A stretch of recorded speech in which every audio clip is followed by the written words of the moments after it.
commission meeting with the Pledge of Allegiance. I pledge allegiance to the flag of the United States of America and to the republic for which it stands, one nation, under God, indivisible, with liberty and justice for all.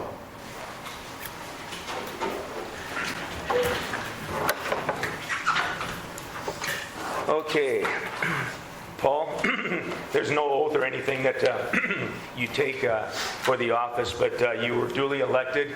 The canvassing board did review the results of the election and affirmed that you were truly, elected by a fairly large amount, I might want to add. And so, welcome aboard, and we're going to take and talk a little bit about the portfolios and how we want to maybe change up a couple of them. So, hi Dave. No worries. So, with that being said, I had kind of mentioned to what Sean had was personnel, cemetery, electric, and grounds.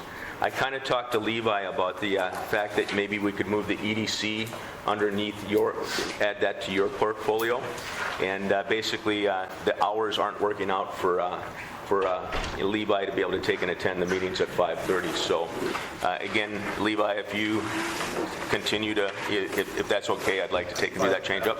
Okay. What I would like to do though is take the grounds that Sean had, Levi, and give that to you because it might work in good with the rec district and some of the beautification things that you have. So, and I just wanted to make sure the other commissioners agree with those two changes. Yeah, I'm fine with that. I'm fine. Okay. So, Levi will have the pool, the grounds, and the rec district in his portfolio. Dave, you'll continue to have streets, fire, and garbage in your portfolio. Mike, planning and zoning, buildings, water and sewer are in yours. And then Paul, you will have personnel, cemetery, electric, and the EDC. I have the finance and airport. Any questions? Do we want to make the beautification commission We should maybe make that a portfolio of the committee all of its own with the two commissioners, but you'll be sharing it, correct? Correct. Okay. So we'll take and make that beautification. We'll add that to Mike, if that's good with you, and Levi.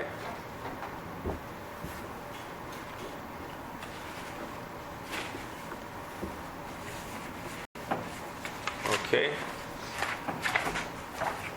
Can I get a motion for the above or the mentioned changes to finalize it? I'll move to approve the changes. We have a motion to move. Second with Mike. Paul, we're going to start out with you. Yes. Mike? Yes. Dave? Yes. Levi? Yes. And a yes for me. I'm getting text that there's no sound. I didn't think it was so much. Is there anything back there? Well, mine is non-starters. Oh, I forgot to send that.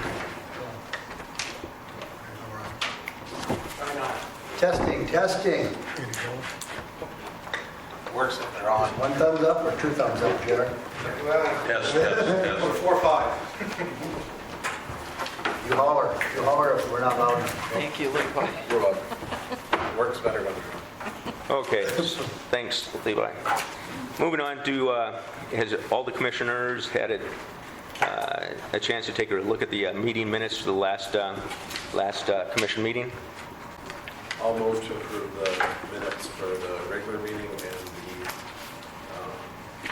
canvassing board meeting. We have a motion from Levi for I'll both. second it. Dave seconds. All in favor, say aye. Aye. All opposed, same. Presentation of the bills. Has everybody had a chance to look at their bills? And could I get a motion to approve the bills? I'll make the motion. Dave makes a motion. Do I have a second? I'll second. Mike seconds. I got one question. Sure. On the Board of States Electric streetlights, is that for the west side? Correct. That's for the west side. Yeah, Sorry. that's right. I'll fix that. We'll eventually get all those compiled and get it to them, make sure that comes out of it. So, Thank you. Any other questions? We have the motions. All in favor, say aye. Aye. Aye. All opposed, same. No sound. It's not working, Mark. Should be. Oh, now it's working. Yep, that's what I'm seeing. Is it sounds like it's Wasn't going. on. Yep. Oh, okay. I forgot to turn All that right. on. I was sitting there watching it, so it wasn't. Okay. Well, thanks for being on call. Wait till you get the bill. That's like you know where to put the mark, right? Thanks, Mark. Okay, we'll start out. Levi, any reports from you tonight on portfolio? So, just wanted to make you aware on the beautification commission that we sent out 4 letters to 4 different residents in town. All 4 of them unanimously were voted on by the beautification commission that they were in violation. One has partially cleaned up, and the other 2 have not, and then we did hear that one resident is being evicted out of theirs from their residence. I did make phone calls to the 2 owners of the properties, because there was 2 properties that are rental / purchase. Contract for deed. Contract for deed, there we go. And so I reached out to both of them, and then one of them, I found out the other day that they are being evicted. And then hopefully everybody, Paul, I'll add you on there now, because when I made it, you weren't on. But all of you should be able to go in and see all the notes. All the pictures are all on Teams for you to look at. And Ashley and Julie will be putting in the notes as they come in, so it's a good place to keep everything. Everything keeps nice and organized for us. Were those homes that you got the letter from east of the Armory? Yes, there was 3 of them east of the Armory, and then one over by the school that we've been dealing with before. But I assume their deadline, I believe, is this week, so unless something gets changed, it'll probably come to our next commission meeting, if they are not. Yeah, I think it was one of those homes had a car that made it hard for the street to get cleaned up today too. Made a big round around it. The one that. Yeah, so there's quite a few vehicles and different things, and the property owner of the one property didn't even realize all of it. He thought his property management company was taking care of it, and so they took care of it. And so it seems to be working really well, that people are turning in and asking for us to look at things. So, and our next meeting will be on Monday next week. So. And that is all I have for that. Okay, The rest Dave? is on the agenda. Dave, No, I have nothing. Mike, and Paul, you're so new that you probably don't have anything. I guess I just like to thank the community for putting me in here, and hopefully I won't regret it. Everybody says I'll regret it, but I think we got a great group of people here. I really do. I think we can do a lot of good things. And we have done a lot of good things, so I'm glad to be on board. And hopefully you guys will cut me some slack if I don't know what this is or that is, and I ask 100 questions. Thank you. That's perfect. And the airport, the hangar is pretty well finished up. They are working on the lease agreements and things like that. It's basically all filled up already, so that's all I have for my portfolios. And moving on to the report from the city officers. And Steve, if you would like to go first, in case you can't stay or something comes up, I'll turn the floor over to you. Appreciate it. Just mainly here to see what the city has, if anything, for us.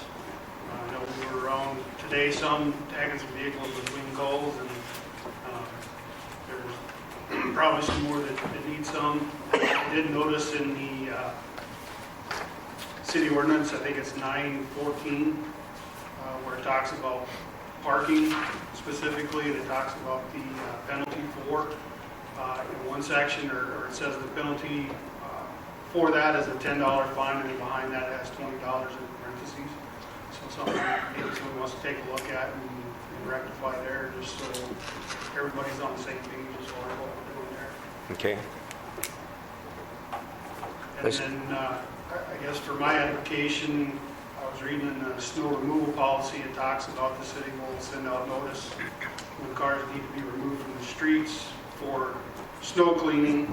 And then it says it'll be posted on signs on the streets, that kind of stuff. I would presume you probably send out messages through your messaging system as well. We will be, and it's one of the discussion items that'll come up later too about some of the warnings. And then Jim, that working out, with maybe Steve, if we do have problems where we don't get the cars moved off the streets, and I think this storm kind of caught us by surprise, unfortunately. Well, we knew it was coming, but I didn't think there would be that much snow, so, but, I think it always takes a couple snows before people catch on. So, and It definitely. some of them we know have been there for a long time, and it's just time for them to get moved, so. yeah, that's kind of one of the ones that Levi's been looking at, so. Okay. Steve did a great job last night too. We had to close down I-29. Excuse me, and because of that, we opened up the Armory. There was the highway patrol was bringing people in, so he gave me a call. I called Jim and Ashley right away then, and I had forgot all about us changing the locks on the Armory, so we got that straightened out. And then Ashley went over and actually opened up so that the beds and stuff could be taken out. So I think that procedure worked real well, and I didn't bother any of the other commissioners because, again, Ashley and Jim are kind of the leads along with Steve on that. So, and any idea how many we actually did put up? I know exactly, but I can't tell you off the top of my head. We've got, just so you guys know, when we put people up there, we actually have a form we have them fill out so we know who's in there. We can check them out, make sure we're not putting people in with other people that shouldn't be type of thing.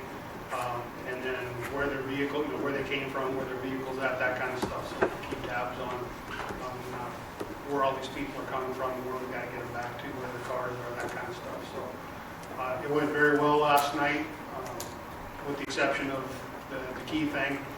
And I guess I've got Ashley's key to get back to you.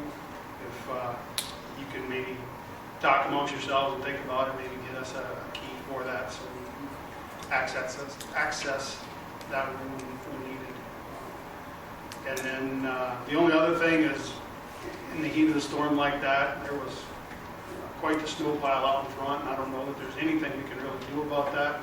Is there a shovel or something that stays up there most of the time? We kind of looked briefly last night, but didn't find one. I don't know, Mike, if we have one, do we? Because we don't do it. Yeah, it's contracted out. Right. I wonder if we should maybe find a shovel or something we can put up there somewhere just so we can dig that door out if we have to. It's better. Yeah, we can take and buy a shovel. Our daycare occasionally did it if it was a real Yeah, light 'cause snow. they do shoveling of light snow, I think. So Yeah, but it was on a weekend, so a Sunday. inside, We'll get a shovel. Yeah, we'll make sure a shovel's We'll over figure there. something out. I'm just thinking some of the people we got to get in there. Why don't I meet you uptown, and we'll size one up for you.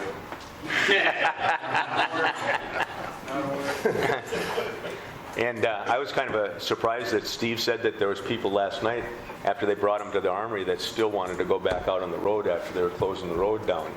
So I think the appropriate answer was we're not going to go look for you again. Nope. So, And just so you know too, we had half a dozen or better up in Buxton as well, so we were north to south staffing. and we actually got Julie the word too. Ashley was able to get a hold of Julie. They were coming back from Fargo and they turned around and got a motel, so that kind of helped Julie out. So it's nice to make sure our family's taken care of, so to speak. Thanks, Steve. Anything else? That's what I had for tonight. Okay. Steve, are we still in line to replace Ray's pickup this year? This year coming up, 22. Okay. Yep. And then the fire department's going to acquire that pickup? That was my understanding, that the Okay. fire department was interested in it. Yeah, Obviously, we haven't talked any details or anything, but they would like it for people moving and stuff. so sure. If that's okay with you. Whatever the city and Okay. the county and everybody works out. Okay. Absolutely, I think that's a discussion we should have. One thing we should be clear on though is vehicles have been way out there as far as getting them. So just as soon as things are available, I'm going to be ordering just to get in line. Yeah. So, Okay, thank you. You bet, thank you guys. yep, thanks, Steve. And then Jim, let's hop You over just need to, one? I'm sorry? You just need one, or do you do? I think just one is fine, because what we do, we have a set of keys and a clipboard with all those forms on it. Okay. So, Was it say that, or do we put a lockbox at, by the door? Because you guys can get into the building, you just can't get into those rooms, correct? correct. So if we had like a punch button lockbox, and then they'd have the code, that way it's always there if needed. Would be another option. we'll explore it and get something that works for you. Okay, sounds good. Thank you. Okay, Jim, I'm sure people are calling you about the snow in the streets again. Haven't heard anything yet. Yeah, I have, you have or haven't? yeah, I've gotten a few phone calls. The only thing I have is we're advertising for applications for the Public Works position. They're due a week from Wednesday. Normally, I would go over them and then present my recommendation at the meeting on the 20th. But I will be gone. I'll be out on medical leave for, I don't know how long, 3, 4, 5, 6 weeks. So what I thought I would do is get together on Thursday or Friday with, and Paul's got the personnel, so maybe with Paul and one of the other commissioners, just go through and give them my recommendation and have them present them, if we have one, on the 20th. Okay, sounds good. Yep. And that's really all I have. Perfect, okay. John, from the city attorney's perspective. Nothing that's not on the agenda, Terry. Okay. And Julie, you want to take and talk to what Ashley has had on her list? Let's see.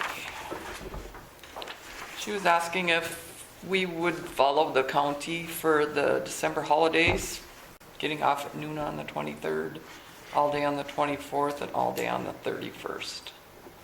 So that's what we did last year. We followed the county's holiday schedule. Commissioners, what do you think? I'm good with it. I'm fine with it. Dave?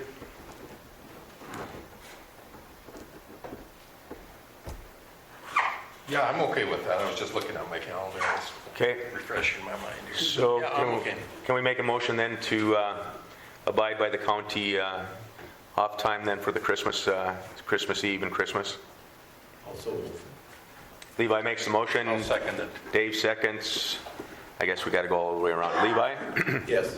Dave? Yes. Mike? Yes. Paul? Yes. And a yes for me. Put the glasses on. Okay, then she's got, Rob Scott Hovland from MRES called and would like to have lunch with the legislatures and commissioners, whoever's available or interested, and anyone else that would like to learn a little bit more about the MRES. It's Missouri River Energy Services. When would that be? I said what they do and the services they offer. She doesn't have a date. Okay. She said if well, anybody's interested, that he'd probably get it set up in our area. He would get hold of everybody. Okay. Jim, any input? We did those annual meetings until we got into the COVID, so I assume this is kind of getting back to that in-person one.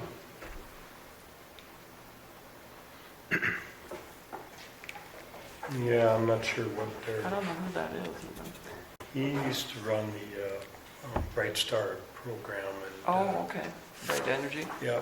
I'm not sure what, if he's just an informative thing for people that don't really know, I guess. I don't know.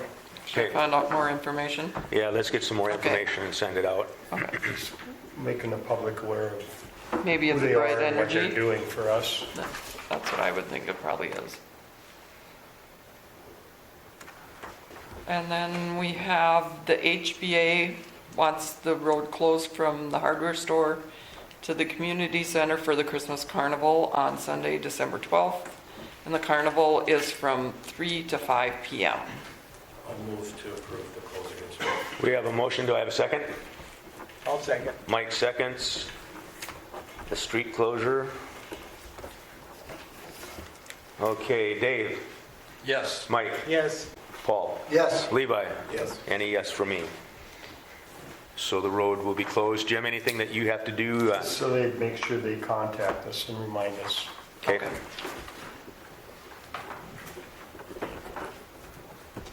Okay, and then we have 5 interviews set up for the administrative assistant position this week, and we should have a recommendation for approval to hire at the December 20th City Commission meeting also for that. Oh, and there's one more. And she was wondering too about a city Christmas party, if anybody wants one, if we should have one, when, where, time. If anybody's interested. Jim, what would be the interest over with your team? It's up to you guys.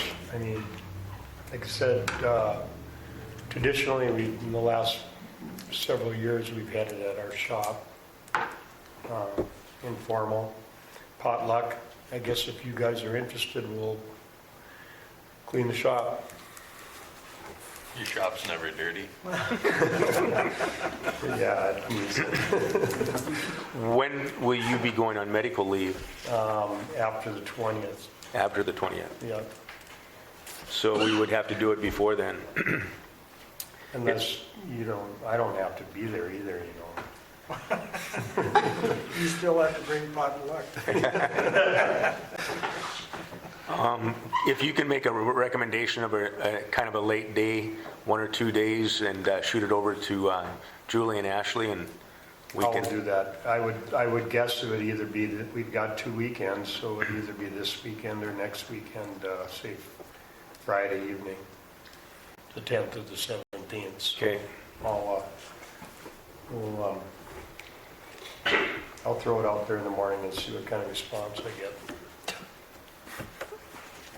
Okay, I think that's all she had on her list. Okay. Well, I know I brought it up last time about the Christmas party, but we want to do a gift for our employees of some sort. I'd be willing to find something if you guys send a price or a thought. What have we done in the past? I think it's a trip to Hawaii. That was before COVID. Oh, shoot.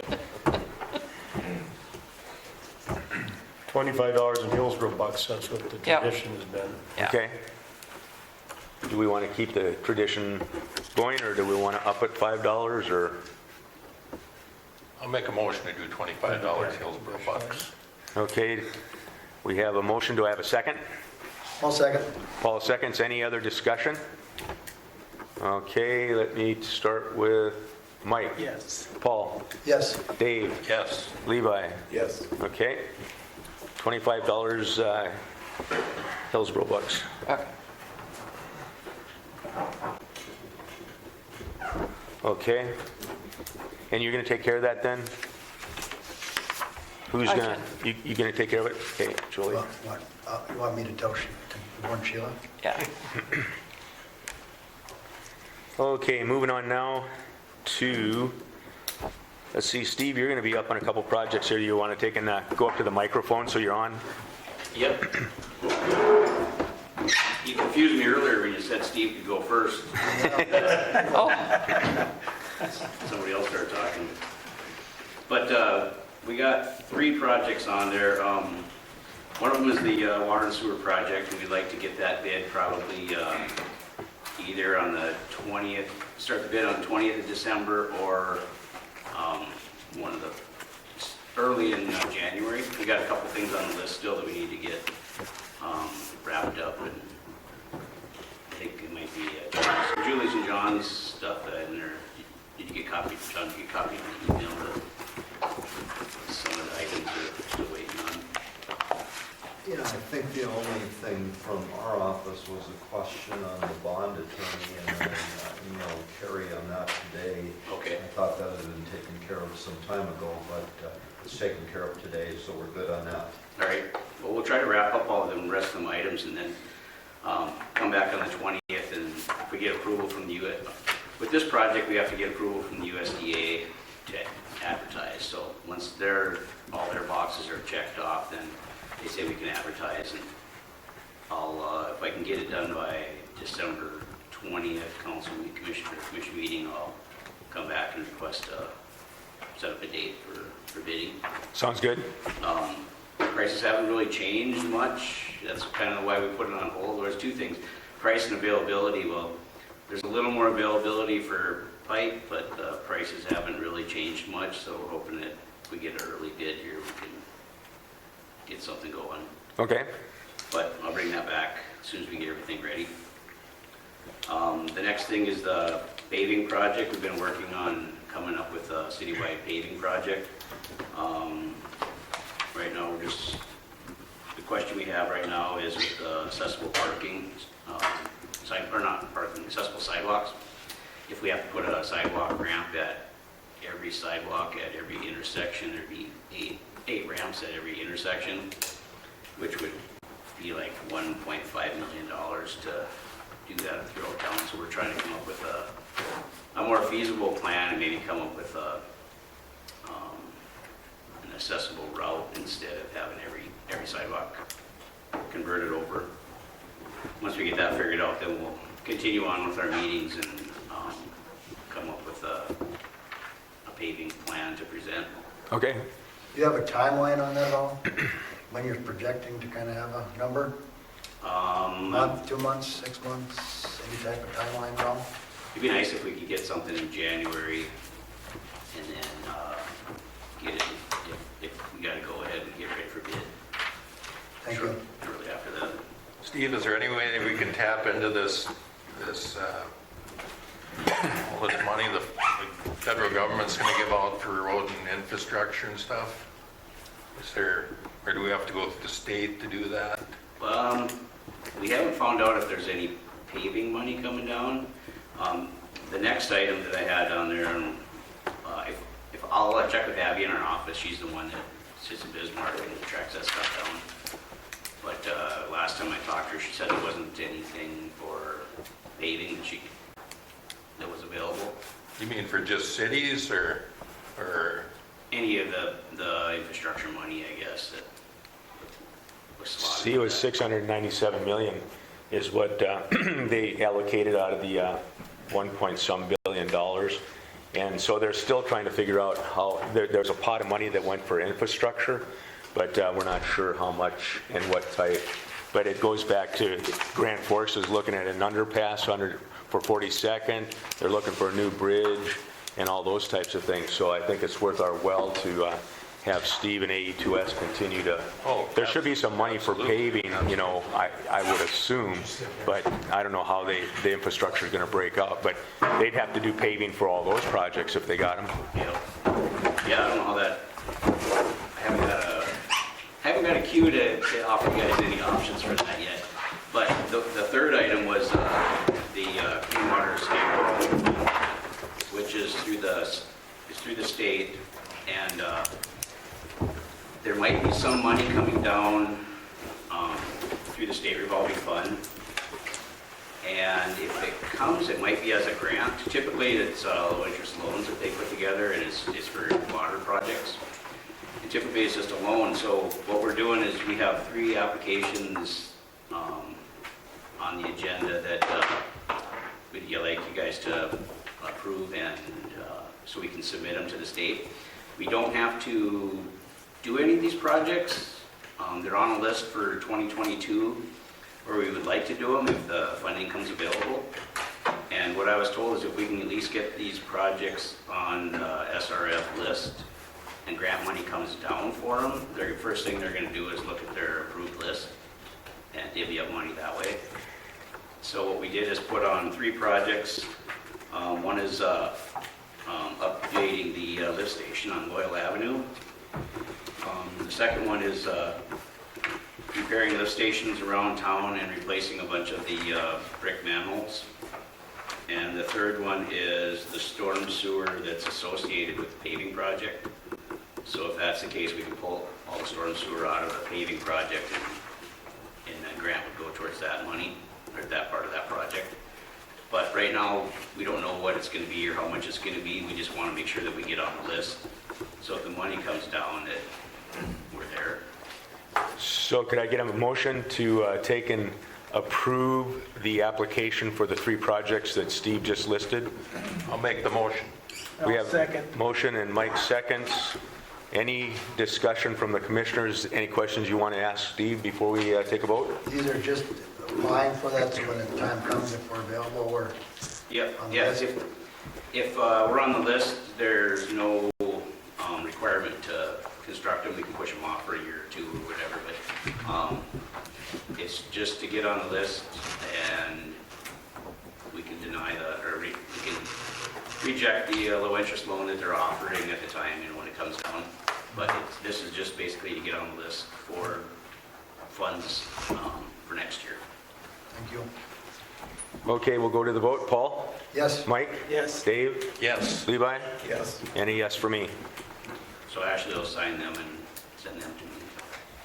That due date is the 15th, so it The can... 15th? Okay.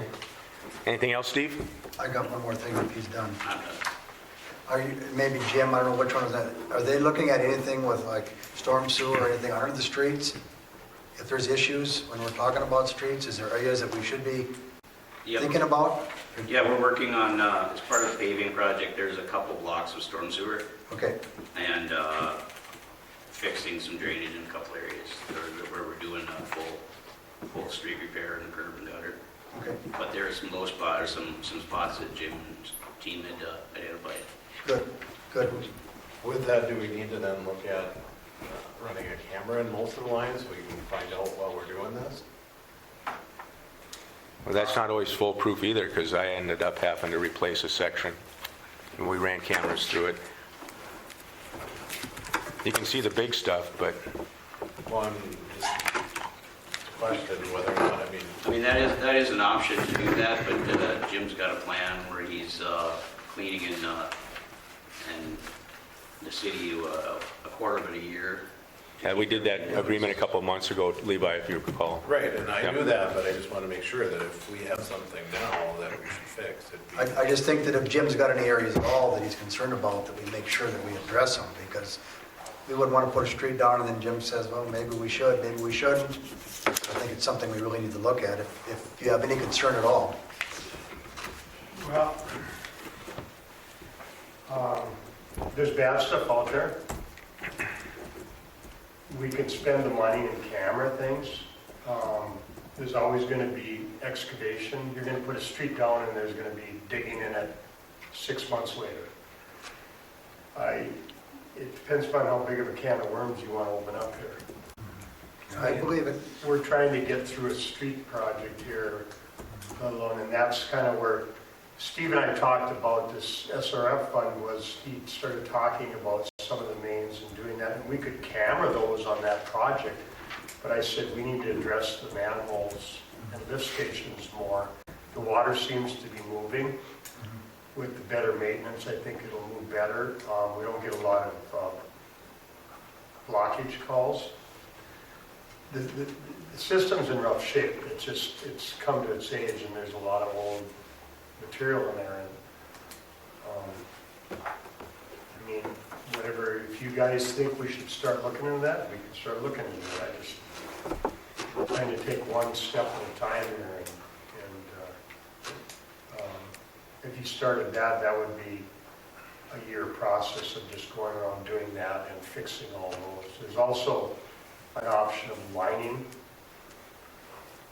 mains, whereas if your manholes are in good shape, you can line the mains and you won't have to do so much digging. So I'd like to also follow up, Paul, on some of the money in that infrastructure package and just what the rules of engagement will be. So I'll work with Ashley. If you can work through AE2S to find out how Bismarck is going to allocate that money, Okay. And especially, it should be broken up for all the cities and towns, not just the big ones. But let's follow up on that, because if there's a pot of money out there, even if it's low-interest loans or anything like that, that's something that we should dig into and try to make a decision on, so.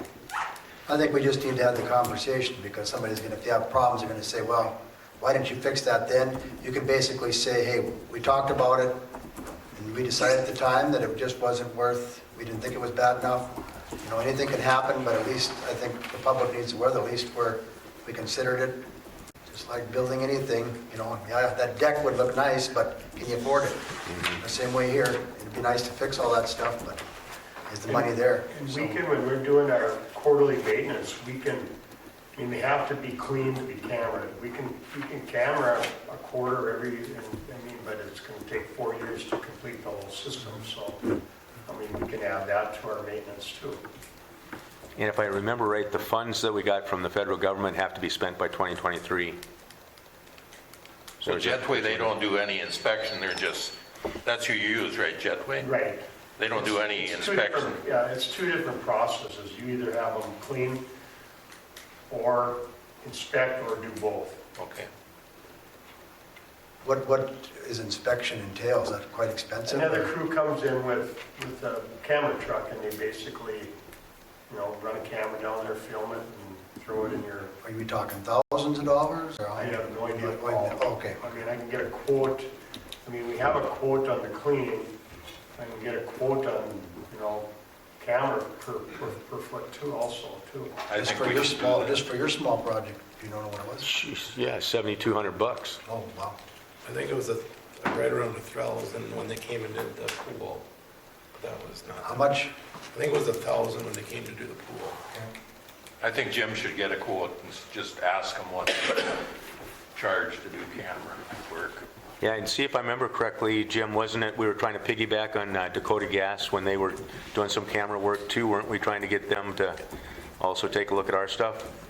Yeah, but that didn't. It was just partial. Didn't pan out. Yeah, it didn't? Okay. Nope. I know we talked about it this summer a little bit, but has the issue on Caledonia down by John's office been looked at and that business contacted and so that it's remedied? On Caledonia Avenue? Or on Caledonia? Not sure what you're referring That to. curb and gutter. Not the curb, no, the sewer, where we were having all the issues in the backup. That would have been north of their office on First Avenue. We had that business that was using lots of water and. That's, yeah, their services come out the north side to First Avenue. Okay, so it's on First Avenue. Yeah, First Avenue. that was cleaned and inspected. But has that business been contacted? No, not yet. We, I was waiting, I think, and I'm sure I do have all the bills. I wanted to get everything together before I approached them and said, okay, hey, this is what it cost us. And this is what they need to do to fix it. Correct. Do you know what they're talking They have such a turnover of personnel there that you can't. They don't even have one. You talk to one person and 3 weeks later they're gone. Right. And maybe you have to go to the district manager. And that's probably the route. So with the paving and the utilities and everything, we got to kind of find a happy medium on something that you can afford that, right now we're planning on doing a mill and overlay, which is, just like a third of replacing a third of the pavement, milling the edges and redoing the crown in the middle. But if we end up redoing the storm sewer or the sanitary sewer, then we're basically doing a full depth repair, replacing a big chunk of pavement, compaction, and full depth repair on that part. And Dave and I have had preliminary meetings with Steve about the paving project, and it's going to be expensive. So preliminary numbers, so. Have we reached out to the county and talked to them about some of the area? We're getting together with Tom. Process, Yeah. Carrier, going to get together. Because we have to start socializing the numbers here pretty soon, so. Yeah, once we figure out this next thing here, we'll Okay, kind of come up with a plan and show the options and stuff. sounds good. And then just so Paul knows too that, we have quite a little bit of electrical infrastructure too, that we had $110 million that we put into that this last year, but still a lot more work to do to take and get it up to speed, so. 110,000. 1,000, excuse me. I'm thinking like Grand Forks. So, yep, and I think that, again, will be some of the things that we'll have to bring you up to speed on. And there's a whole presentation that we have, that PowerPoint that has all the issues and stuff. So let's circle the wagons with Jim and get you up to speed real quick on that. Okay, anything else, Steve? Nope, that's it. Okay, yes. The 1881 Extraction Company tax incentives, and Brandon's here to take and answer any questions that we have. So Ashley, I'll turn it over to you. I honestly have no idea about this. Pat came in about 3 weeks ago and asked me to put it on. And then I got a letter in the mail the other day that should be in your packet from the Commerce that said the deadline for the job creation as required by 1881 Extraction Company's Cdlf loan is coming up on November 30th due to the impacts on the pandemic and tight labor market. They have been unable to hire enough workers to meet the job creation requirements. Therefore, we have put together an enclosed request for amendment that is meant to extend the period out 12 months. This form will need to have the mayor's signature. Once signed, it will need to be mailed to the North Dakota Department of Commerce via the provided envelope. If you can scan and email me the signed form before dropping it in the mail, I will then forward it on to the staff in Bismarck so they are aware it's on its way. And John, any legal aspects that we have to, that we might have to ask Brandon about at all? Or we signed this already, and this is just an extension, basically. Well, I think we're talking about a number of different things tonight. The tax incentives are going to have to be looked at with Brandon in addition to The extension. job creation. Brandon, anything from your side that your dad wanted you to take and relay? Not really. We're just kind of looking at a tax exemption in lieu of rental payments from 1881 Extraction Company, utilizing about 57% of our facilities out there. Could we get you to come up to the microphone so people can hear you when they're watching? You're right on TV and wave at your friends. So I'll just kind of repeat what I just said. We're basically looking for a tax exemption in lieu of rental payments from 1881 Extraction Company for occupying about 57% of our facility that we have right now. We're looking for about a 5-year contract from starting this year, 2021, running through the year 2025. And I have copies of those agreements on the too. That kind of goes over more specifics of kind of square footage being used, monthly rent, things like that. Now, John, didn't you say that number has to be switched because it can't be for 2021? That's past the deadline, so it has to be 2022, correct? Isn't that what you said earlier today? Yeah, you'll have to amend, we talked briefly about that, but you'll have to amend your application to go starting with 2022. The incentives can't be approved to meet the deadlines for 2021. Okay. And I think a starting point, Brandon, if you could send me a copy of your lease and then send a copy to Ashley also. Good. I know I have a good idea of what it says, but we're still going to need that on file. And then once we see that, assuming it says what I think it does, then we'll have to contact the Department of Commerce and we'll get a letter from them, which is our go-ahead. And then I don't think there are any competing businesses in the county, so I don't anticipate a publication for a couple weeks in the banner and then a hearing on the competition notice. But the city commission and a representative of the school board, which I assume would be President Tim Kazet, need to talk about your application and either agree or negotiate. So that's kind of the process. And the big issue here was because it's a rental of a premises to get the lease into shape so that there is a qualification, meet the legal requirements for getting the tax incentive. And I think you're at that point now. So if you submit the lease, email Ashley and copy me, and then we can do what we need to do.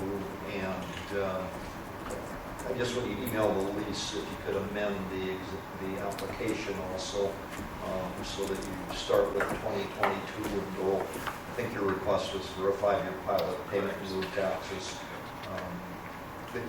Then we should be going the right direction. Okay. Now, I just want to make sure that I got this straight, that, we did the application through Lake Agassiz, and we did a package about a year ago, correct? Because we signed all that paperwork and approved as a commission. So is this changing the lease agreement, or? Could I even have you, because I don't know what this is, could somebody kind of give me a brief idea what? Well, let's talk about Terry's question first. Okay. And so what was approved, Terry? Well, what I remember, 1881 came in with an application that went to Lake Agassiz. It was a thick document that I had to go through page by page. They talked about economic development. So I thought that that was for either the, a grant as well as the economic impact for the city. The application that I saw was for a 5-year payment in lieu of taxes, and I just want to make sure we're talking about the same thing that we signed already. There's two different things here. The one is through the Commerce Department for this loan fund that we had signed off a year ago, or a year and a half ago. Yeah, it's been a long time. We signed it twice. But that's one of them, and then our TIF is totally separate. Okay, so that's the one that hasn't been finished. and that's the one that Brandon has now. No, this is the one for, this is for the loan fund that we signed off saying, because the way it looks is that they should have created X amount of jobs. I don't know how many you have stated in your application, and they're asking for an extension on that. So we're just agreeing in this one to say, The extension because we'll of give COVID. them a 12-month extension on their But that was amount of employees they have. Yep. That has nothing to do with our tax incentives. This is just for this, because we signed off as a co-signer for that And this loan. is Lake Agassiz. Yeah, this is like, yep. And like I say, that's the paperwork that we went through and signed. Right. And Yep. that's separate from, so it should have been two different things. And so now Commerce, you have a copy of the one for Commerce that That's Brandon what has? that's what you guys have in front of you. I read it to you. Terry, your point is well taken. And so we're talking about two different things at one time. We're talking about the extension on the job creation. That is part of why Brandon is here, at least I'm assuming that, being it's on the agenda. The second thing we're talking about is that many months ago, there was a tax application incentive filed with the city of Hillsborough, actually back in December of 2019, for payment in lieu of taxes, which basically would cover that percentage of leased space that 1881 is renting from Total Ag. And to date, that application has not been acted upon because the lease agreement between 1881 and Total Ag wasn't written such that we can approve the application. And Brandon has gotten that taken care of now, as far as I know. And so I think your second step of why you're here tonight is to move forward with the application for the payment in lieu of taxes. Correct. Yep. And so that's what I was addressing was we need to see the lease, then we need to contact Commerce, and they'll give us a letter that we can proceed with our work on the tax incentive, the payment in lieu of taxes. Then we meet with the school board representative, which I think will be Tim Gazette, and then we decide on a payment in lieu of taxes exemption for the amount that's applied for, or the years that are applied for, or something less depending on what's negotiated. But you got a copy of it. I haven't seen a copy of it. That's what I'm asking. Who's got a copy of it? We've had it for a while. It came from City Hall. I don't have the City Hall copy. I can sure circulate copies of. Do you have a copy? That was when Matt was here. He's the one that put it all together, and I do believe it got sent out again last year. I'm sure we do have a copy. Like I said, I didn't know what was supposed to be on here. And I know we talked about it within the last couple months, and it is on the school board agenda. I seen that for, their meeting got changed till next Tuesday, but it is on their agenda to talk about it. The one that we had last year was not completely filled out, and John was going to work with them to fix it. And to my knowledge, I haven't seen anything since, unless you sent it over and I missed it. No, Brennan's working on the integral part, meaning the lease. So the answer is none of us has seen it. Correct. Okay. Now I'm with you.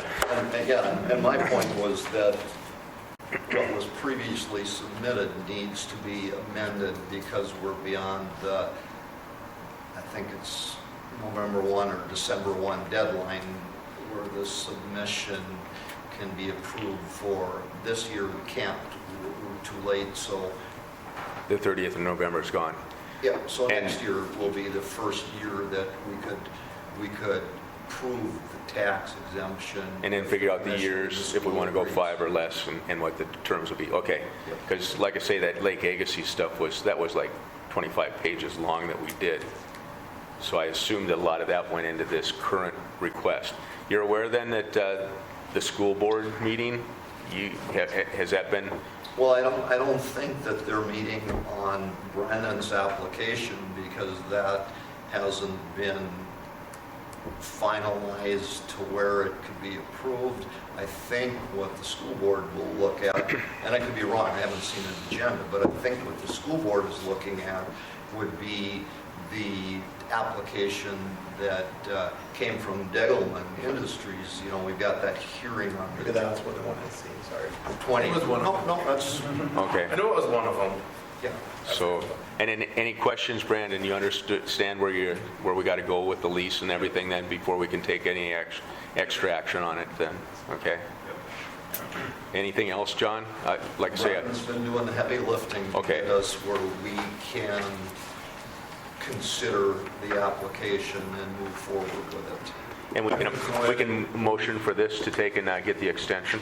I'll move to approve the signing of the Cdlf loan for extension for 12 months. We have a motion. Do I have a second? I'll second. Any other discussion? Let's see, I gotta mix it up again. Dave?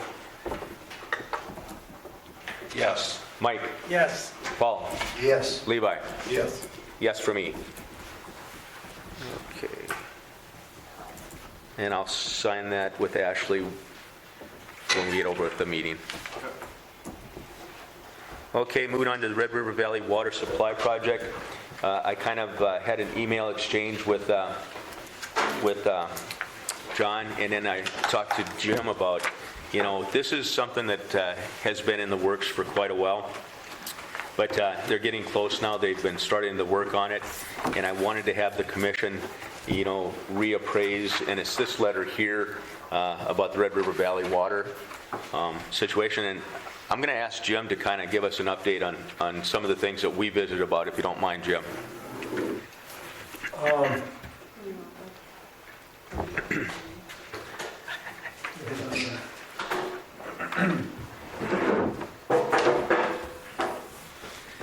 Like Terry said, this has been going on for quite a few years. 5 years ago, we signed a development agreement, and I don't remember when the first initial one was. It's basically bringing water from Skakawea to the Cheyenne River, if I remember right, for flood reasons. They're again looking for information from us for, initially we had nominated for so many cubic feet for domestic and industrial water, and they want us to basically do the same thing over again. And because they're nearing the final funding of the program. So what I see is they're just looking for, again, additional information, and then it says that there's no cost to this right now.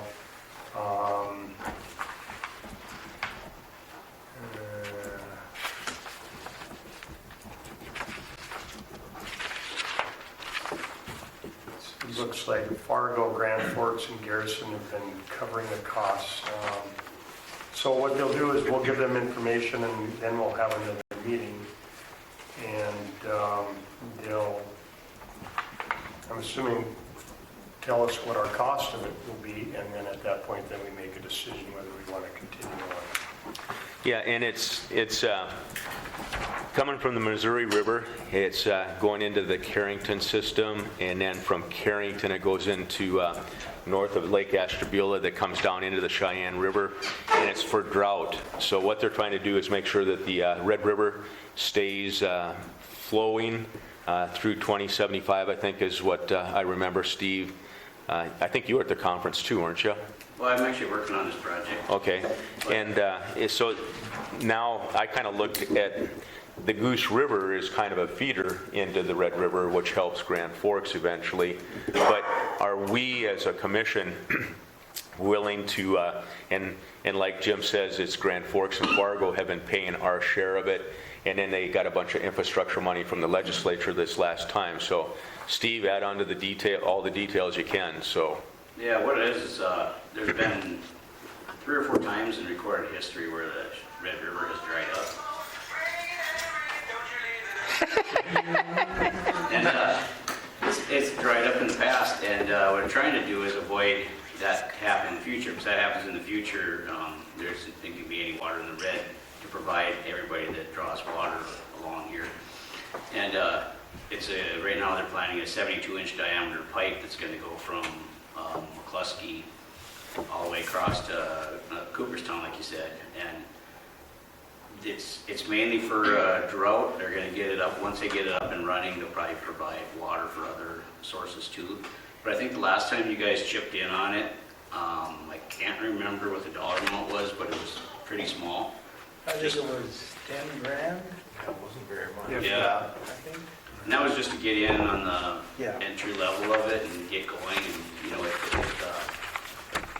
if the dollar amount comes back again, reasonable, then jump on again. But And this last year, they were within a week where Fargo was going to declare an emergency, and they would have had to take and release water from Lake Ashtabula. There's 5 different levels of Lake Ashtabula.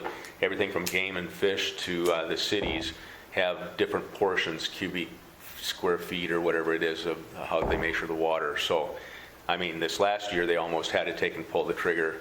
So if we get into a dry spell again, it's probably going to be pretty valuable, but I think we kind of signed up, and correct me if I'm wrong because it happened before I was, but we just wanted to be partnerships in the region to take and basically, make sure that the other cities and stuff were taken care of. And so that goes back to the question now.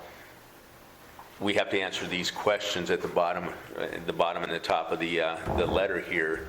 But do we want to take and keep that same commitment for gray water? In case we have an industrial use that comes up, or because we didn't ask for any water basically for for the city, for domestic use, but I wanted to make sure that the commission has a chance to discuss this and have a decision as to how we would like to continue to go on, or if we just say, hey, we're not going to need it, which might be short-sighted. And Jim, did you want to talk about the Mayville situation and stuff too? No, not right now. Okay.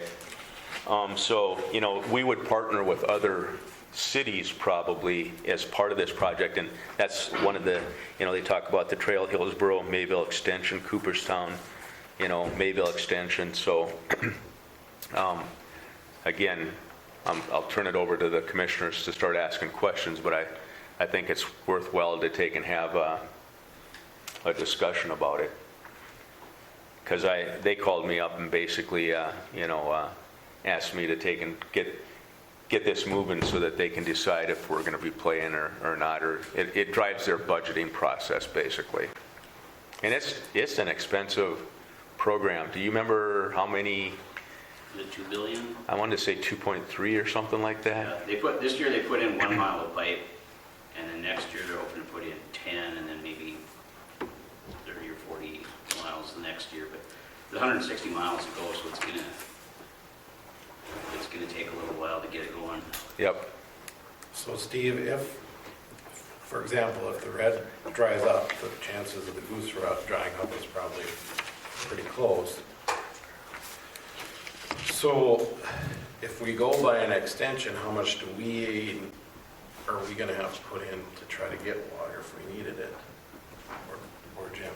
I mean, because I assume that it would come in through both ways. It would come through Trail or through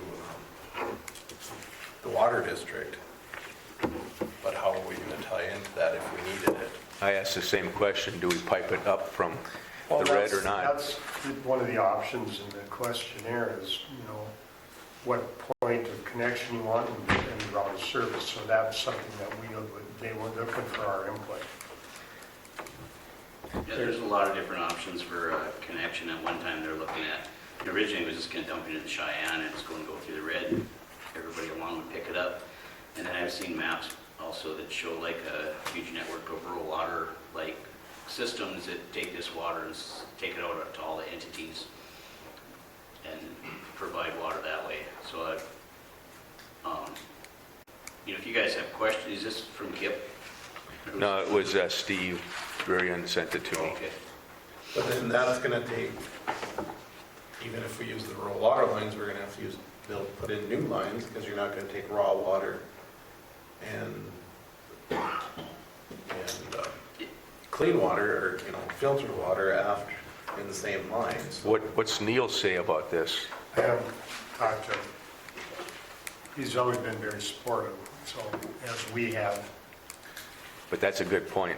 We can't mix, And I'm not saying that. I think domestic and something industrial. Because it's important, but I'm just wondering, we have to look at. There's a lot of variables, and and you're looking at 50 years from now. We don't even know what the water systems are going to be in 50 years. There might only be 6, 8 water systems in the state. I think it's just staking our claim and getting on board and saying, Well, and I think the well runs dry, we want water. But we need to plan ahead a little bit because Grand Forks and Fargo, if their well runs dry, they can put water in the Cheyenne and eventually it's going to get right to them. Well, Takes about 3 weeks. But we got 10 miles before we'd have to. We're going to start trucking water. That's you can specify if we want it to our front door, but we're going to pay for it. Right, and we just need until you know those numbers, it's hard to make a decision. So what I saw in there is, I'd like to set up a meeting with you and your support team, discuss your question information, lay out a work plan for the answers, and I would assume what it's going to cost us. I think that's what it's coming down to is fill out some of these questions and then find out what it's going to cost us, what we get and what it's going to cost us. And I think then, can you give us an idea what 2,075 units of cubic square feet, how much water do we use like that? Huh? That's the year. Per the year, but what would it be like we're getting right now? What do we use for domestic right now from the water treatment plant? I have no idea, the amount of water we're talking about here. What do we use coming into the water plant? I just want to know, comparable to this 2,075, what, That's you know, the year. That's the year. yep, How many That's the cubic year. feet? how much do we Okay. use a year? Okay, compared to 2021, I don't know Okay. off the top of my head. What's it, well, we should, how much cubic feet of water do we use per second? Is that what this is, CFS? Cubic feet per second? Yep, So what is our average cubic feet per second? I can't answer that either. Okay. I mean, I need a calculator. And I need to go through what we've taken in for water. It's just, it's one of those things I don't, not on the top of my head, sorry. Which maybe that we should figure out with planned expansion, because, which I assume, Steve, you'd be able to, somebody in your office would be able to figure out a projected CFS, what we would need Yeah. for the community without actually figuring it And out. that would have been my contact before we even sat down and gave them answers, is to go over, because it's not fresh in my mind anymore either. Right. Um, But I think we shouldn't be at zero. We should, are we at that point where if we lose water, where are we gonna go? So we should probably look at this. Okay, and the reason for getting on this was for if we got a big water user for industrial water. Because we figured we were fine for domestic water. And you're talking a completely different, maybe a completely different treatment process too. That's the other question. They want to know what kind of water. You might be able to get dirty water cheaper. Is our water plant going to be running in 2075? I don't know. I won't be running it. It's, and they say in here, it said, you know, these answers are probably hard to, these questions are hard to answer, but it's like a dartboard, you know, you're just, but it's easier you can compile that information together. I understand where you're coming from. I'm just thinking it's easier to say, yes, we can get on this now and we should do something, instead of 50 years down the road, our cost is, maybe it's 10,000 this year, 50 years down the road, it might cost us $1 million to get on, and then we have to make all these changes, where if we're more on the ground level. Well, why don't we do this? And we all knew that at one point it was going to have to be the big decision. Yeah. You know, it hasn't cost us much, you know, in the past, but now it's come, you know, step up to the table, and if you want, you're going to have to come up, and I think that's the big thing. You're going to have to look at that dollar amount and say, can we afford this? So let's do this, Steve, Jim, let's see about getting together with this contact in the back here, but, you know, let's figure out what our needs would be before we try to take and coordinate the questions, and then kind of go from there. And do all the commissioners want to be a part of that conversation when we get together? Yes. I'm seeing a yes. So let's figure out a time where it's convenient. Well, you're going to be going on medical And pretty soon. we'll look at, we can go over the domestic thing again and compare it to what we're doing now, and if that's what we're selling Hillsborough as, is Yeah, because what I see up here, 2016, if you look at that sentence right after that, it's 0.5 cubic feet per second of industrial water and nothing for domestic. correct, and that's where, at that time, that's what we decided would be more important. You know, Okay. because we were fine with our domestic use. And you can always use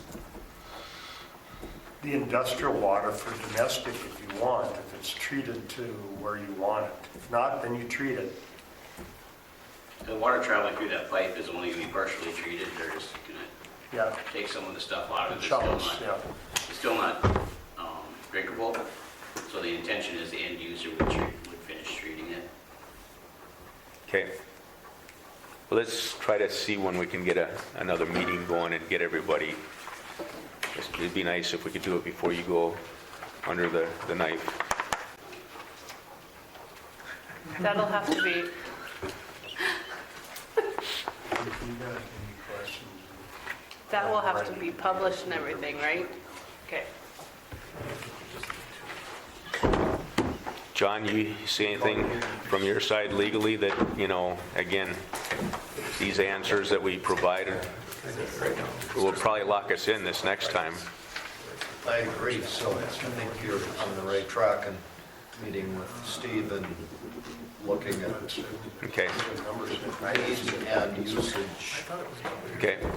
So let's coordinate something then. Okay. I haven't seen it since 2016. Okay, any other questions? Moving on to Tap That Gaming, Levi.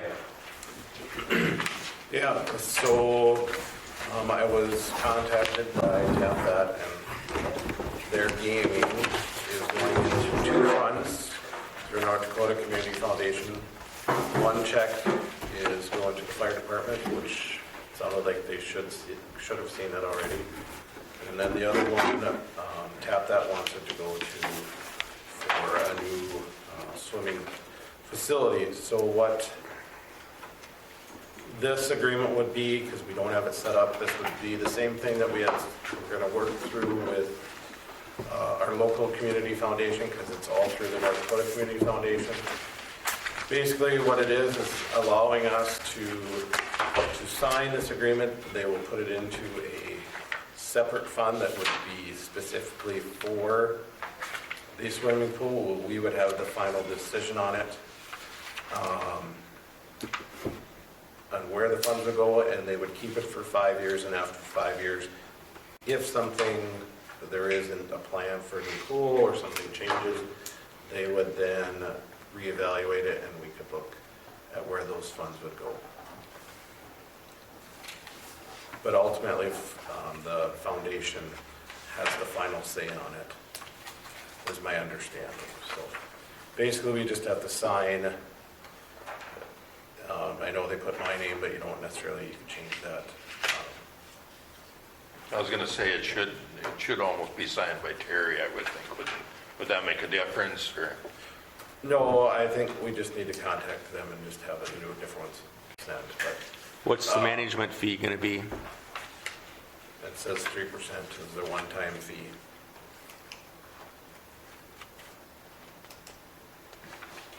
Like I said, this is the same thing that we had talked about when going through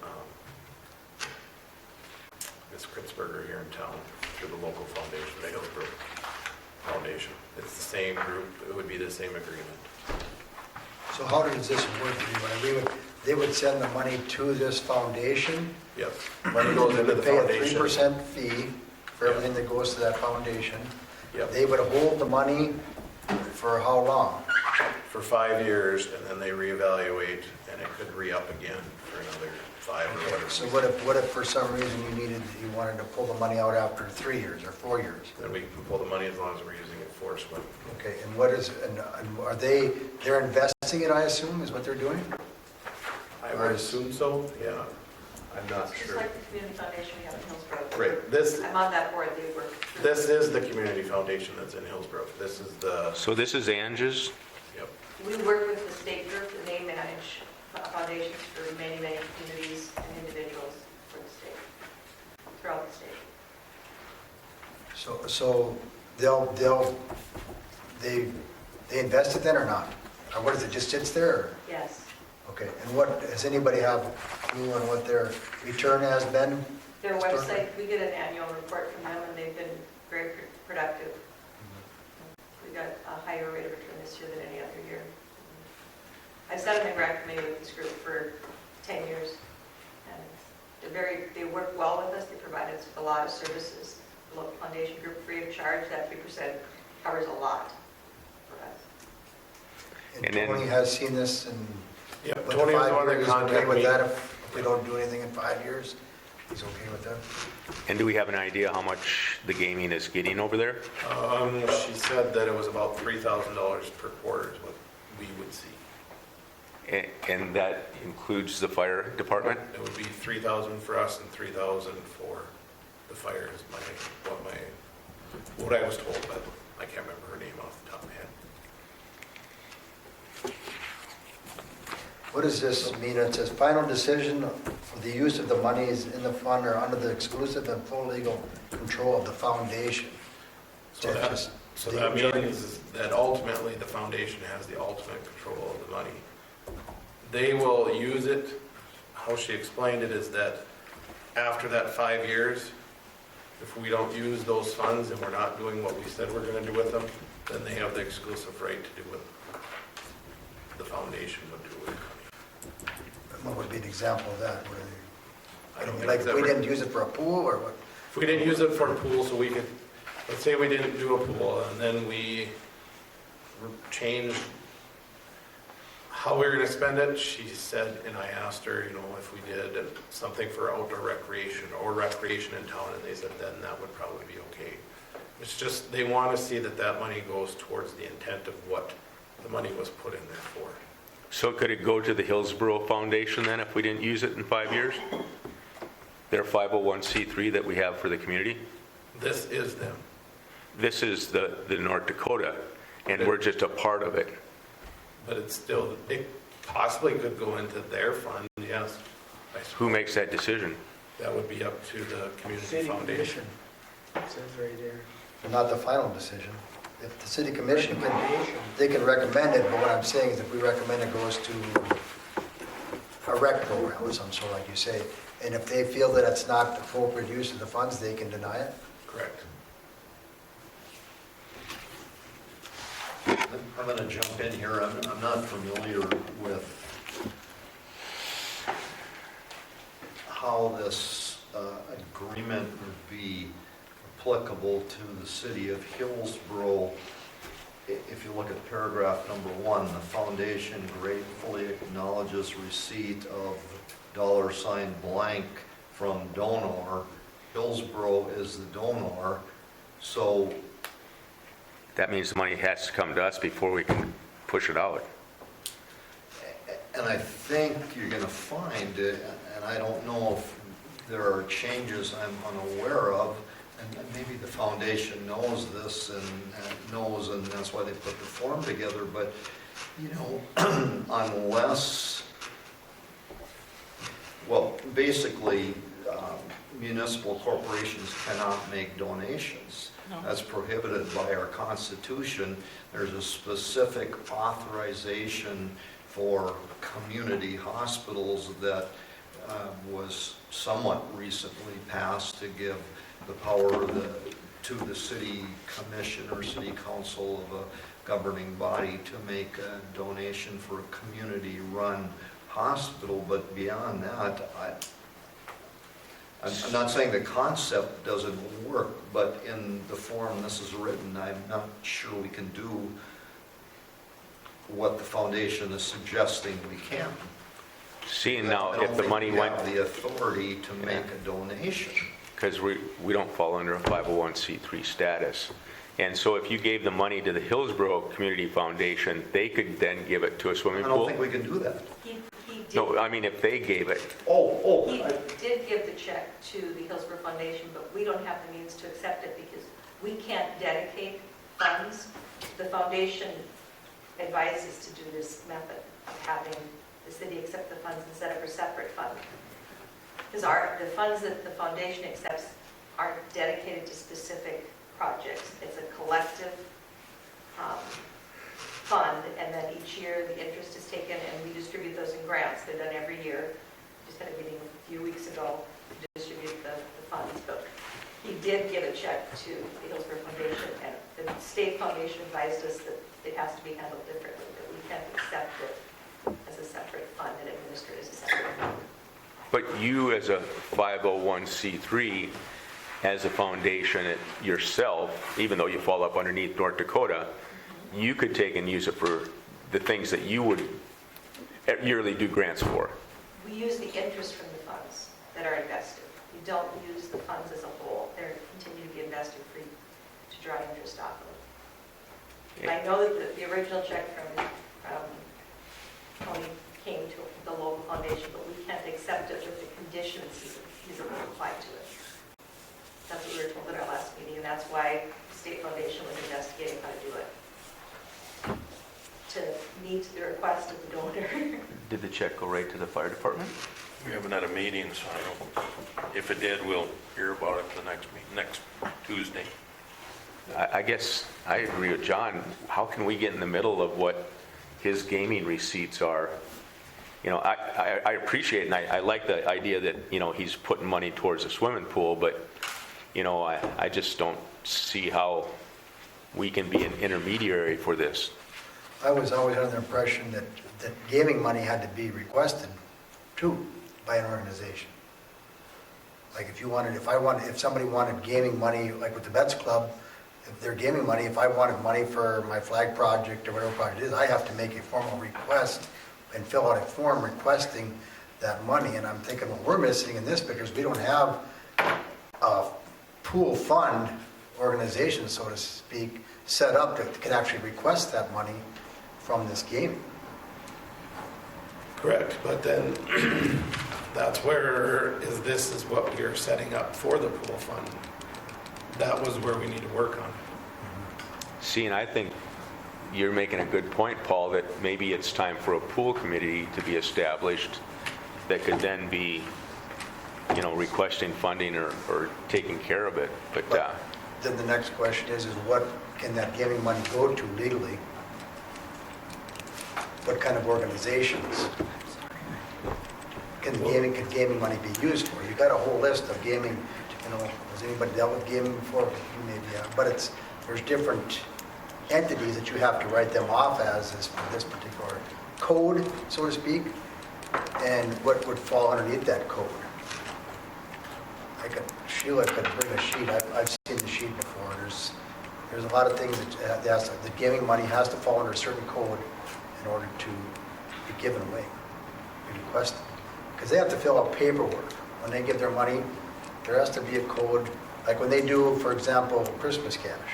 When HED says this is Christmas cash, they have to actually code that as a certain use in order for it to, the gaming. But you have to remember, Paul, that this money, excuse me, this money is not coming necessarily from Tony. Tony is designating where the funds are going to when we agreed to allow the Aggie Foundation. So the check is actually coming from the Aggie Foundation. Right, but the Aggie Foundation is similar as economic development in Hillsborough. Right. And they should have to follow the same laws as Hillsborough Economic Development would have to follow when giving money away, correct? Obviously, there must be a way that they're looking at it and saying it, because otherwise the Aggie Foundation wouldn't be doing it. I'm not saying that it's not. I'm just asking if that's being properly done. I mean, because it's saying it's going to a charitable needs of the community or area served, so that's,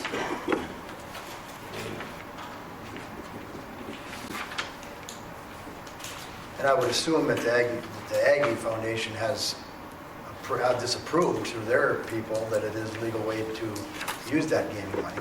I would hope, but you've not, your foundation has never run into this before, have you? Did you know, Michelle? We don't have gaming money. No, but what I'm saying is you've never had gaming money given to your The organization. only funds that we've received are donations from Yes. people memorials. Right, so this is kind of uncharted water for you guys too. but if you remember back, Terry, you're the one that said that we needed to set something up. Well, this is what we need to set up in order to do it through either the Hillsborough Foundation, which would be a separate fund based on what Michelle is saying, because we can't, or the Hillsborough Foundation can't take the funds in and just dedicate it for a pool. So it'd have to be a separate fund that would be set up. So what you asked for, Terry, Yep, but the city of Hillsborough doesn't have, you know, we can't be the pass-through for it. But we're not, are we the pass-through because we are not taking the funds into our possession? We are only the recipients of the funds if we build a pool. My suggestion is this is a good idea, but we need to do some homework, starting with Amy Stromson. Apparently she sent this out. And just to make sure, my point only is I want to make sure that the city of Hillsborough can legally do what they're suggesting we can do. And that's why I asked to put it on the agenda, just so that we could. Yeah. I think it's a good idea to look at, and whether Ashley wants to call her, or I should talk to her, I'm fine with either. But Because if we concerned take, when I see the language of the donor Yeah. making a donation. and 'Cause I'm worried about it. Coalitions are against that. we're going through the audit right now, and that would stick out like a sore thumb. And I assume that this is probably their general one that they do for everybody, so that we may have to. Reword things, because yeah, we can't. Stephanie at League of Cities would say absolutely not with that word in there. No way can we do it. We'd have to something has to be changed, or the wording has to be changed or something, but if I were to ask Stephanie, she would say absolutely not with that language. Because we can't legally be a donor for anything. And I just want to clarify too, Levi, so you could use the funds in there for repairs next year? No, not fun. That's not necessarily, well, it'd have to be approved by the foundation, that we would submit and say, this is what we want to do with it. But yes, it was put in there for For expenses related to the repair or repair? replacement of the swimming pool Yeah. for the first 5 years. Just so we're clear on this, I think it's a great idea. I do too, but I just want to, the gaming side of it, just from my history with it, it doesn't. Well, I'm not even getting that far, Paul, to look at that issue. I'm looking at the donative intent and whether or not Hillsborough can do that. Well, and technically, that's where we have to look at it and say, I mean, it says donor, but we are not donating money. We are just starting the fund to be able to use the funds out of there for. Yeah, and that's likely the answer, that we just need to revise this Yep. agreement. Put it down in print. Yeah. So really, all I'm saying is, good discussion, let's proceed looking at it, but don't approve the agreement tonight, because I don't think we can do that the way this is written. So I would move to have John and Ashley look at it. I'll second it. Okay, we got a motion and a second. Any other discussion? So Paul, Yes, Mike? Yes. Dave? Yes. Levi? Yes. And a yes for me. Okay. That's pretty good money too, that's great for the fire department of Pool, so Well, I I'm know happy. Jamie said too, he said that they've got to do something too, because they said they just can't take a donation. I can't tell you what, he just said they can't just take and put it in their account, they have to do some, through their gaming and stuff too, so it's kind of a process. Okay, moving on to the final one, Text My Gov for a mobile app to provide and push notifications to the public. So Ashley, I'll let you talk some more about that. Okay, real quick, just so I see Julie has a note. Can I just touch base about this Rob Scott one real quick from MRES? Sure. So Rob Scott Hovland from MRES, he called, and what they're trying to do, especially with all the redistricting and everything that's going on, is they're trying to get a luncheon together with the commissioners and the legislators up in this area.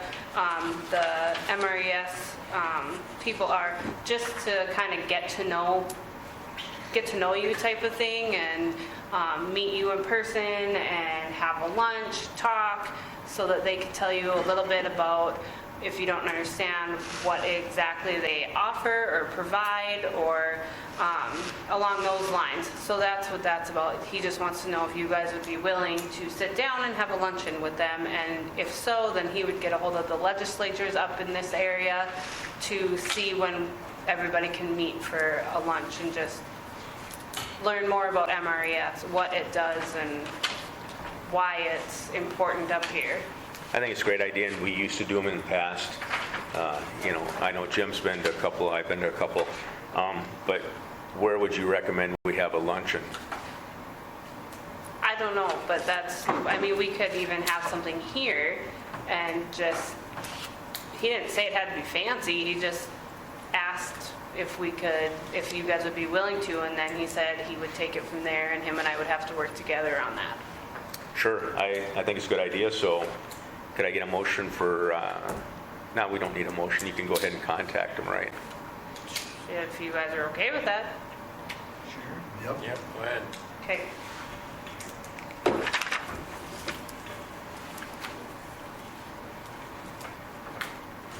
Okay, and then Text My Gov, I know you guys had talked about this before. It's basically kind of how Levi had set up through the school for sending out text messages to citizens that would download the app and want to get text messages from the city about road closures, storms, different things that City Hall might have going on. Like, for example, when we had that electrical outage last week, we could have used this. Whoever had subscribed to get a text message and sign up to get messages from the city, I would go on to this thing on my computer and I could type up a message that power was out from this street to this street, send it out, and it would go to everybody's cell phone, would get it through a text message, who would subscribe to the local number that we would be given by this company, by Text My Gov. And this is targeted towards utility people or cities that have utilities and governmental entities is what this is, what their targeted clients are. And or like for the storm that we just had, we could have sent out a push notification to everybody that subscribed to get a text message that, hey, remember, get your vehicles off the street just in case we get a blizzard on Sunday night, or just things like that. What's another? Recycling day, that's another one where don't forget to put out your recycling, and that can all be things like the recycling and the garbage, and like when we had the special election, all that can be scheduled ahead of time. And I could even do it if something came up and I was at home and say I couldn't get to my computer at work. It's something I could log into on my tablet and shoot out a message to all the citizens, because not everybody has social media. We try to get it out on social media as best as possible. We try to get it out on the website, but not everybody has access to that, where probably 85% of people, if not more, have cell phones. And I know when we stopped using the school system, and the reason we stopped using it was because people would get confused, because why am I getting a text message from the school? But some people that understood how to use it, they do miss that. And so these people reached out to me. I met with them last week. They went over a PowerPoint and like showed how it works and everything. And they sent me this list and the price costs and everything. And for the first year, it would be $4,200 because there's a $1,200 setup fee. I'm not asking for approval to, yes, we're going to jump on and get this. What I'm asking for is, and what they have asked me to ask for is for, to see if you guys would be willing to meet with them, and he can show you on, it'll be over the internet, over a Zoom call, and he can show you how interactive it is and how it exactly works. So you guys can learn exactly from him how it works before making a decision. So I'm just asking for him to be able to give you guys a presentation. But Would you be able to do it at the next commission meeting? We should be able to, yeah, because we have internet in here. So let's see if you can take and make that arrangement for the commission meeting, the second commission meeting in December, if you could do a presentation so that we can get more information. Is there any other local cities or areas around here that use this? That I'm not sure. I'd have to ask and look into it. I think that would be a good question, because, if somebody's using this and they don't see the benefit to it, it'd be nice to know from somebody who's using it firsthand, And is there any other options? Is this the only option? We explored one, geez, Dave, when was it? 2 years ago? That was 2 even years more ago. expensive, I think. Yep. Yeah.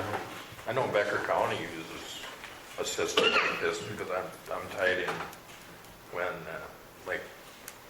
they sent me a text that it was storming over there. Right, and I I didn't know that. but- Fargo and Grand Forks, Cass County, they all have emergency But the And I notifications. can still ask, they asked me if they could present to you. I'm not asking for you guys to make a decision on this, they just were wondering if you guys would okay it so they can present it to you. I think we have to see it. Yeah, I'm fine with Yeah, I mean, presentation. we can see many different ones, that's all I'm asking. Yeah. I'd rather see, instead of wasting time as you do the research, this is something that we want, to find one that would work for us before presenting to all of us. Instead of, I don't think that all of us need to sit through 5 presentations on 5 different ones. I think it should be limited down to one that you guys could use that is a reasonable cost before we got into it. Because that was the issue I had with the other one a couple years ago, was it cost too much. And it's not that I'm against it, but we had less than 300 on our other one that we were using. Well, at $3,000 a year, that's pretty expensive. But a lot of them, people didn't sign up because they were confused because it was through the school. But that doesn't matter. It was still, 300 is what we had signed up, Ashley. Right, but they were But- confused because it was through the school, where this is It was actually... never, let me get this straight for the final time. It was never, ever through the Hillsborough School District. But it came And when across... I was on that, and it worked flawlessly for me. I don't know why people were confused, because when the number came up, there was nothing that was associated with the school. I couldn't tell when the number came up that it was associated with the school. The only difference was that associated with the school is that teachers use it. But it is never, there's nothing to do with the Hillsborough School District or any other school. Okay, I'll keep researching and I'll tell them that we're not ready for them to present at this time then. Well, it would be nice to have something to baseline, what we do or where we go. But would you prefer that just, one or two people look at it or whatever that might be interested in? I've already looked at it. It's simple, it's easy. Like I said, I can do more research and find other ones, but I really think that in order to make a decision, you need to view it yourself. The other part is That's my that I like is it could potentially draw usage to our website too, the way it's tied in, so. I know there's a section here that talks about residents replying back. Well, who's going to respond to the residents' questions? It talks about work orders and all kinds of stuff. So it's automated, and that's hard for me to explain because I'm not behind there. He showed me exactly how it worked, but again, that's not my expertise. I would rather they show you so that they can explain it better. I can't explain that part. Yes, he showed me how it worked, but I know there's keywords, and they shoot a question out, they answer this question, and usually it's yes or no answers. Or keywords like public works. So then they'll say, there's a question, they can put in their question pretty much anything you want. Like, so if they say public works, okay, garbage, recycling, like they have keywords. And so the people can text these keywords back to them or anything similar, and it will shoot back another message. And eventually it'll get to the point where it'll shoot an email to the person. So like if it was public works, it could shoot an email or a text message directly to Jim instead of having to come through the office if it's something to do with public works. Or if it's something to do with your bill, they could text Bill to this number. Julie and I could get a text message on our work phone, like cell phone, work phone, or we could get a phone call, or it could be directed to an email address, so like the info email. So they can actually ask questions without actually having to call. And a lot of people don't like to call, and they don't like that direct. A lot of people they just don't like to talk to people nowadays. They'd rather text something in or email it. A good example would be we got a lot of snow in the streets yet that hasn't been blown out. It would have been nice to shoot out, this is when we expect the snow blower to be going around and finishing up, getting the hump out of the middle of the road. We need to be more proactive, but the other point is that it's Ashley and Julie and the new hire that has to be comfortable with this system, because they're the ones that are going to be pushing most of the information, so. I think Jim's crew is gonna have to be too, because I think you're gonna wanna have him involved, and I don't know if he's gonna, I don't think he wants to be involved in it, so. Well, I delegated to John. All I'm saying is I know, No, you don't want to do that. all I'm saying is I think we need to look at more than one. I'm not saying that this is the one that we should or shouldn't go with. I just think we need to look into it more on the back side of it and make a fiscal responsible decision as to which one we should go with. I agree with you. I think do some more research. Now you got homework. I just don't see why you Looks so can't exciting. look at. But we can look at it. Yeah, we can look look at at it. That's not a problem. Well, that's what I mean, like, they want to physically show you, like, And I'm saying if you want us, this is the final system that you want us to go with, then show us. Then you can show us so we can make a decision. but they're ready to show, like, now. And I'm not saying I can't do more research and look for other ones, but, so look at this one now, and then if I find another one, look at it then. It's not that big of a waste of time. I was on for what, Julie? 15, 20 minutes? Yeah, tell them that you have 15 minutes at the beginning of the next commission It's meeting to really show it off. fast. It's your. And then we'll have something to baseline with. At least you'll know what to look for. And then we can follow up on other systems if we want. Agreed? Are we even ready for that is my other question. Well, I think we can. Part of it is that, where are we gonna watch them at here? we can get a big TV over here and watch. Okay. If the brewery's open, I could show it there on 8 different TVs. The question is the beer ready? No, it's not, unfortunately. But let's go ahead and see about getting that set up then, actually, for 15 minutes. I'd like to thank Jim and his crew for doing an excellent job of getting our streets cleaned, even if there was some humps around. We got it open. Anything else from the community that want anybody? Pardon? I said you have a good team, they know what they're doing. All right, they do. Are we using both snow blowers? Good. I have a couple questions that I thought of afterwards.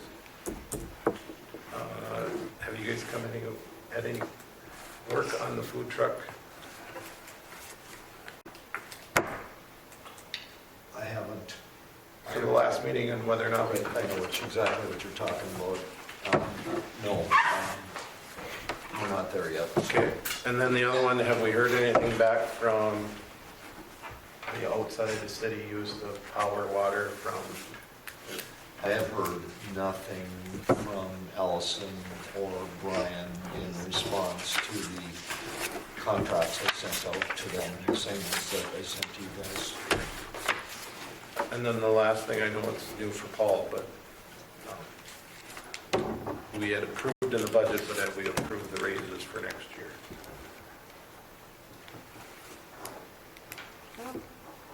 I don't think we've had that yet. I know it was in the budget, but I don't think we've approved the raises for next year yet. I would think we'd want to do that Yeah. in the next Next little meeting. bit to get, so that you guys can get raises. I think you should. Well, I can't. I think you might want to get that food truck on the next agenda too, so we don't get it forgotten, and then we're sitting here, and then we're making John hurry up and get it done in April, you know? And the only other question I had was, have we heard anything on the cleaning in the Armory? We got anywhere on that? No. I have one more number I can call. I was gonna do that today, and then I was having troubles with the cameras over here. And then have we been able to make sure that all the businesses are collecting the sales tax? I know the one in question is no. They- I had a question on. They had, It's collecting now. it is, I think okay. it started about 2 days ago. Any other ones that anybody's noticed? Because we had to, Gary he brought me over his receipts, and I sent them in, and then they said he had to fill out this form. So you must have filled that out, right, Gary? No, actually, I didn't. I think, actually, Levi talked to somebody at that business Oh, okay. corporation about 2 days ago. They started collecting the extra half. All right, because the state wanted Gary to fill out a form and send it back in with the receipts before they would do anything about it. And I have the email. And you weren't here I last. went to bring it in one day. You were closed for a little bit, Oh, and then Levi was texting with me and was wondering if they started collecting. The first day was no, but the next day they started collecting. Because that'll feed right into the food truck issue too. They should be collecting and sending They to should be us. collecting, but what, and just to, you weren't here at the last meeting, but we talked about is what, when I talked to the state about it to find out more information, they said that we at the local should be asking those businesses to do that. And they've had the best luck with that instead of going through the state. Our last resort should be the state, which that was, I had reached out to Meridian as the management company for that business. And the first one time they said, yes, we'll get it done. And they didn't. And the second time I said, okay, if you don't, then we will send it to the state and you'll have fines and fees and all this. And it got fixed. So, same thing with food truck. They said, keep it local if you know about it. But part of that is we have to show proof. So you need a receipt saying whether the taxes are paid or not. The state's not going to look into it unless Right, an audit. but even if they collect it, a food truck from outside of the city, we need to somehow have a follow-up to make sure that they're sending it to the state for Hillsborough. But there's no way that we can Just what I check into understand it. from Ashley is that, the state doesn't make sure that everyone is sending the right amount in. They might spot check, but unless somebody says, somebody, I don't know how to even check on it, to tell you the truth, but if someone's asked, if I can see that they're not collecting that 0.5%, I definitely know. Yeah. If that 0.5% actually goes to the state, or the 2.5%, I don't know how you. Yeah, but it's a process, a procedure that we'll have to come up with for the future. But I don't know If if we're we gonna can, revamp it. Terry, because even when we looked at to see what the online sales was, when we were projecting this, the state wouldn't tell us what each individual business gives. That's private information that they won't give out. They only give out, this is your total sales. Yep, but what I'm saying is that if this food truck comes back into the dollar store parking lot, we should be able to have some sort of some paperwork that says, yep, you're allowed to be there, and this is the taxes you're collecting that will go for Hillsborough for food and lodging or whatever. But the other thing we talked about at the last meeting is we can't control food vendors in town because we're not large enough. And that's in the state statute. So that's where John and JR were going to look into and see if there was anything that we could do.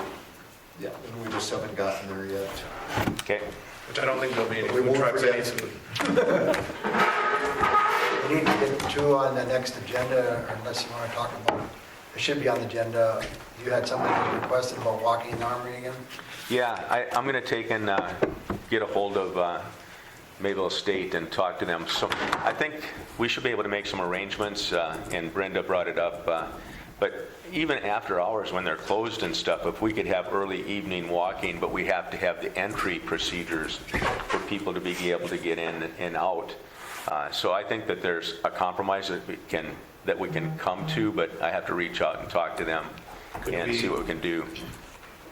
After that, and when I thought about it more, could we ask Mayville State to lock down the doors that go into the gym on the inside the building, and everybody would have to come in on the back door? See, and I was thinking that back door, now that we got it fixed, is a good option. You can park back there. We'd have to have a rug to keep the gravel and stuff off the floor. But Technically, you could come in through the little boiler room too and come in that direction. Might be easier. But now that's a key.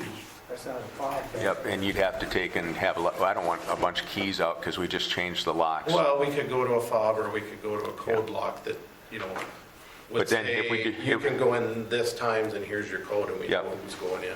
And if we do that, I think that would be something that would be a good compromise and still won't hamper the, the kids will still be able to adapt to it, so. Was this a security issue or was it a COVID issue? I think last year was a COVID issue, but when I tried to do it through the rec district, when we were doing pickleball and stuff, it was we don't want anybody in there when, Bambi just said yes to walking.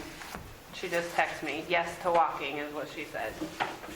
Well, let's work out the details of the hours. Because I couldn't understand when we talked about it before, I thought maybe it was a COVID issue. It was. But then the 2 weeks after we talked about it, they had a big craft show or whatever down. I'm driving by and the place is full of people. I'm going, I don't get it. If they can have the Armory full of people, but a handful of people can't walk around. but for when we were doing pickleball, it was a usage of, they wanted control and certain times and different things, so that all needs to be worked out. But Yep, let's work it out.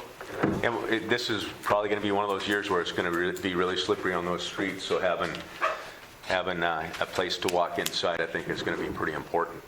So tell Bambi thank you, and we'll take and work the hours with her then, figure something out. She's watching, so she can hear you. But she texted you, not me. Anything else from the audience at all?